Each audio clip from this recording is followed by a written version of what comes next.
오늘도 클릭해주셔서 감사합니다. 구독과 좋아요 부탁드립니다.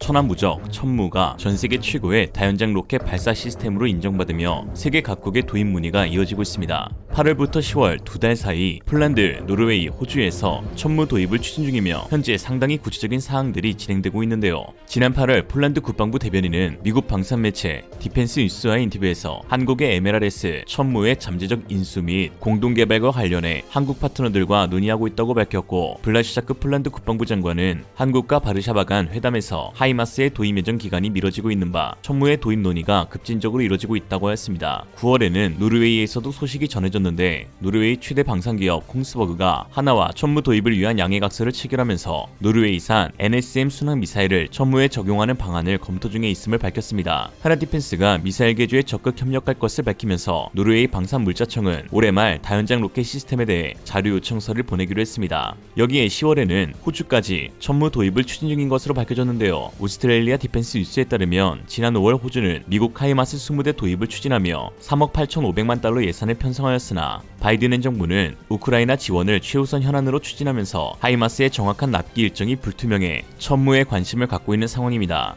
현재 전세계가 MLRS 확보에 사활을 걸고 있는 이유는 우크라이나 전쟁을 통해 그 위력이 입증되고 있기 때문입니다. 최근 로이터 통신은 영국과 독일이 우크라이나에 지원한 M270 MLRS가 러시아군을 파괴하는 모습을 처음으로 공개했는데요. M270 MLRS는 러시아 군용 차량과 군사기지, 탄약고, 지휘소 등을 완전히 파괴하는 등 새로운 게임 체인저가 되고 있습니다. 우크라이나의 한 포병부대 지휘관은 영국 스카이뉴스와 한 인터뷰에서 영국이 지원한 MLRS 덕분에 우리는 성공적으로 임무를 수행했다면서, 최근 우크라이나 동부에서 진행 중인 대규모 반격 중 30%는 영국과 독일이 제공한 MLRS 덕분이라고 판단한다 라고 밝혔습니다. 또한 M270뿐만 아니라 하이마스 다연장 로켓 역시 드니프로 강의 주요 교량과 다리 대신 이용하던 댐을 폭파해 러시아군의 보급로를 완벽 차단하여 러군 점령 지역을 탈환하는 데 결정적인 역할을 하고 있습니다. 이에 지난 5일 미 백악관은 하이마스 4기를 추가로 지원하며 총 20기를 보내기로 약속했죠. MLRS의 전장에서의 쓰임새가 톡톡히 증명되자 천무 역시 덩달아 엄청난 관심을 받고 있습니다. 천무는 마치 M270과 M142 하이마스의 장점을 하나로 합쳐놓은 듯한 현존 최고의 다연장 로켓포인데요. 이렇게 말씀드리면 새끼 국뽕 심하네 라고 하실 수 있지만, 하나하나 살펴보면 그래도 어느 정도 수긍하실 수 있으실 겁니다. 우선 하이마스는 태생부터가 미국의 특화된 무기입니다.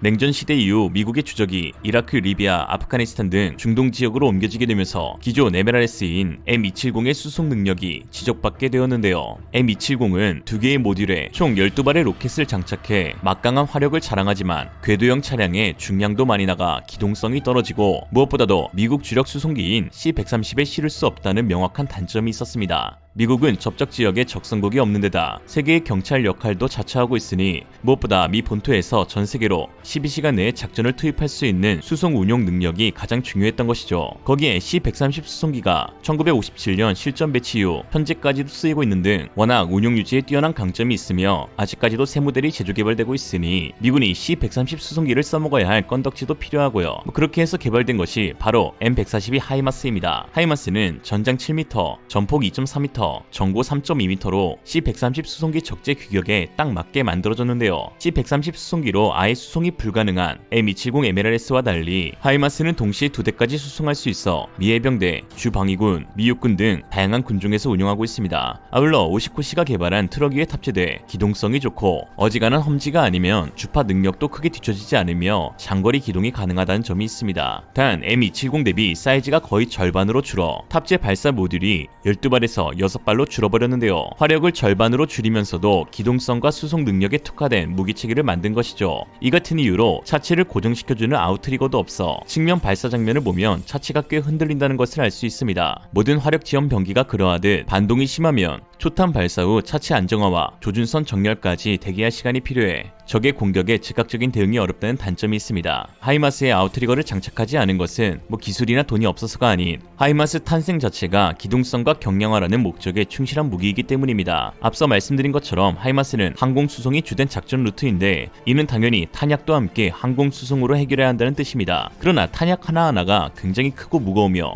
다연장 이름값 하듯 엄청난 양의 탄약을 운반해야 하기에 미군은 무유도 로켓 대신 GMLRS와 같은 유도탄을 주로 운용하여 정밀 타격 후 재빨리 도주하는 방식을 고수해왔습니다. 유도탄인 만큼 발사만 된다면 차체가 흔들려도 상관이 없다는 것이죠. 아웃트리거가 집안에 설치될 시간에 차라리 발사하고 토끼겠다는 전략. 그러므로 미국처럼 전 세계를 상대로 신속하게 작전을 수행해야 하는 국가에게는 하이마스가 유리하지만 우리나라처럼 전선이 고착화되어 있고 적성국이 국경 지역에 위치한 국가들은 굳이 화력을 절반이나 포기하면서까지 하이마스를 도입할 필요가 없는 것입니다. 그럼 화력 좋은 M270을 쓰면 되지 않냐고요? 아니요, 빠르고 강한 천하무적 천무가 있습니다. 천무는 2013년 하나가 개발을 완료해 우리 육군에 실전 배치된 MLRS로 하이마스보다 바퀴 하나 더 달린 888 트럭 차체를 사용해 하이마스와 대등한 기동력, 시속 80km로 달릴 수 있고 거기에 M270급의 방호력도 지니고 있습니다. 경량화된 보호장갑을 둘렀고 안티-MBC 시스템을 갖추고 있습니다. 특히 전 세계에서 유일하게 총 4가지의 구경을 발사할 수 있는 포드를 장착하고 있는데요.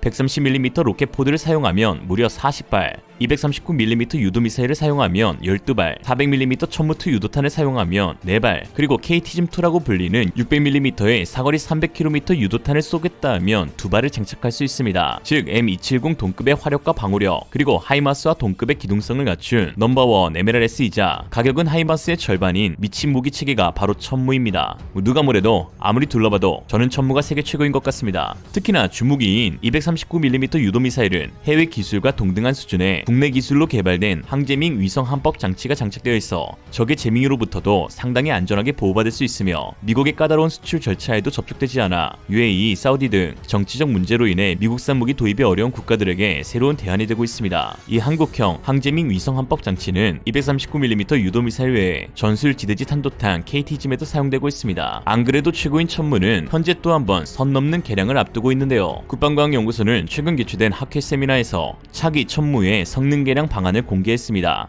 바로 초고속 추진 기술인 덕티드 로켓을 239mm 유도미사일에 적용하여 기존 80km의 사거리를 200km 이상으로 대폭 늘린다는 것인데요. 램젯이라고 불리는 덕티드 추진체계는 로켓 엔진에 제트 엔진처럼 공기 흡입구를 추가한 것으로 로켓의 연소 시간을 몇 배로 늘려주어 사거리를 대폭 향상시킵니다. 대표적인 덕티드 로켓 무기로는 KF-21의 공대공 미사일로 탑재된 MBDA사의 미티어로 비슷한 크기의 경쟁 모델보다 3배 이상의 사거리를 갖고 있죠. 덕티드 방식은 미사일이 자체적으로 외부 공기를 흡입한 다음 가스 발생기와 혼합하여 연소를 지속시키는데 여기에 가스 발생기의 특수 밸브로 인해 유출량을 조절할 수 있어 출력까지도 조절이 가능하고 추진 효율이 크게 향상되죠. 무엇보다 한 발에 10억을 호가하는 단거리 탄도탄보다 가격은 수십 배 저렴하면서도 천무 다연장 로켓 한 기로 동시에 200km 이상 떨어진 적 후반 표적 12곳을 타격할 수 있으니 군의 원거리 공격 능력을 크게 보강할 수 있습니다. 이러한 개발 소식에 기겁을 하고 있는 국가는 다름 아닌 중국일 것인데요. 덕티드 추진 유도미사일 개발은 즉 국내 최초의 지대한 미사일 개발로 이어지기 때문입니다. 현재 미 육군은 M14의 하이마스 다연장 로켓에 2발 장착 가능한 프리즘 차세대 지대지 미사일의 대함 공격 기능을 추가할 계획인데요. 사거리 연장 천무 미사일도 적절한 유도 장비를 탑재하면 가격대 성능비가 상당히 우수한 초음속 대함 미사일로 개발이 이루어질 수 있습니다. 미국 매체 브레이킹 디펜스는 미 해병대 지대함 하이마스를 추구한다라는 기사에서 미 해병대는 하이마스를 대함 미사일로 사용하기를 선호하고 있는데 해병대와 같은 소규모 부대에게 기존의 대함 미사일은 믿을 수 없을 정도로 비싸고 하이마스를 대함 미사일로 운용하면 효과적인 A2AD 반접근 억제 능력을 보유할 수 있다라고 했습니다. 여기 한술 더 떠 미국은 원정 전진기지로 불리는 VUC EAB 위에 하이마스와 MLRS를 운용해 대만 해협의 중국의 침략에 대한 가상의 벽을 형성하는 계획도 수립하고 있습니다. 와, 중국 어떡하냐? 현재 한국은 자체적인 지대함 미사일을 보유하지 못하고 있는데요. 미국의 하품 대함 미사일을 차량용 플랫폼에 달아 해군에서 운용 중에 있습니다. 그러나 하품 미사일은 120만 달러에서 150만 달러, 즉 발당 20억에 가까운 고가로 형성되어 있어 중국의 저질 군함에는 쏘기조차 아까운 지경입니다. 그러나 239mm 유도 덕티드 로켓이 개발되게 된다면 가격은 20분의 1 수준, 1억 원 수준으로 개발이 가능해 마음 놓고 중국의 군함에 발사할 수 있는 저가 대함 미사일이 탄생하는 것이죠. 중국 저가 덕티드 추진체계 기반 미티어 미사일의 속도가 마 4로 알려져 있고 한국의 239mm 유도 미사일과 동급인 미국의 GMLRS가 마 2.5의 속도를 지녀 한국형 덕티드 유도 미사일은 마 3에서 4 속도를 가질 것으로 예상되고 있습니다. 천무한기에서 무려 12발의 유도 미사일이 마 4의 속도로 쏟아지게 되면 상대하는 입장에서는 지옥이 따로 없겠죠. 특히 현재 한국은 천무를 대한민국 최서단에 해당하는 백령도와 연평도에 배치해 운용 중에 있는데요. 백령도에서 사거리 200km 유도미사일을 발사하게 되면 중국 본토까지 닿을 수 있는 거리이고 더욱이 중국 해군 전력의 핵심인 북해함대가 칭다오에 위치하고 하고 있어